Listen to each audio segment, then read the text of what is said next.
The main reason behind the current decision to impose power cuts is the fact that the combined cycle power station at the Kalanithissa power plant has malfunctioned. The malfunction at the power station means 136 megawatts of power is lost to the national grid. In addition, the Matugama, Kolonnava and Tulhiriya power plants are also malfunctioning. 200 megawatts has been lost to the national grid because of this. That is the main reason for the decision to impose the scheduled power cuts today.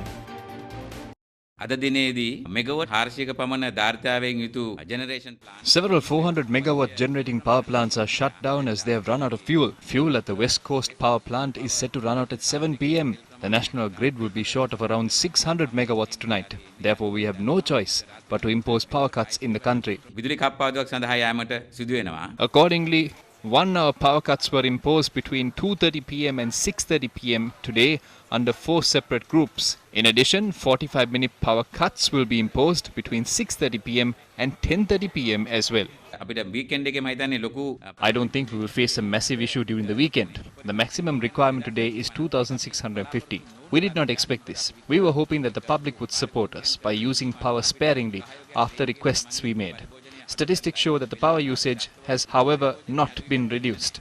Although power cuts will be imposed across the country, we will make sure it does not affect the essential services. It is time for the CEB to purchase fuel from the CPC. The CEB has to make sure that it has the required oil reserves at least by the next 2 to 3 months without focusing on the financial aspect. We are taking the necessary steps. Minister of Energy Udaya Gamampilla stressed that fuel can be given to the CEB only if the necessary payment is made. They paid us 20 billion rupees for their outstanding debts. They are yet to pay 80 billion rupees as well. This is where the funds are stuck. The reason why Sri Lanka is in so much debt is because the CEB and Sri Lankan Airlines continues to obtain loans without repaying their outstanding debts. Furnace oil sold at 70 rupees was increased to 110 rupees. We clearly informed the relevant companies about this. The debt must be paid. We have informed both companies that steps must be taken to refrain from increasing the debt further. We told Sri Lankan Airlines that we will give them the fuel if they give us the dollars. We told the CEB to give us rupees because we can't afford to impose power cuts and inconvenience the people. The reason for their power plants running out of fuel is that they have not made their payments. The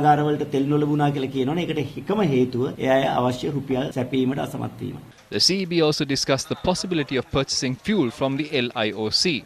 Trade unions point out that the issue poses a serious risk of the foreign countries taking over the energy sector of the country. How can the CEB, that cannot settle dues of about 95 billion to the Petroleum Corporation, pay upfront to the Indian Oil Corporation and purchase fuel? The IOC will provide fuel on credit for a certain period of time, but the IOC will not act the same way as the Petroleum Corporation.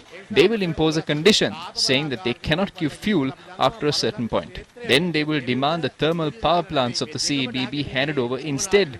We know that India wants to take over both the supply of electricity and fuel in the power industry of Sri Lanka. This is what India is trying to achieve through this crisis.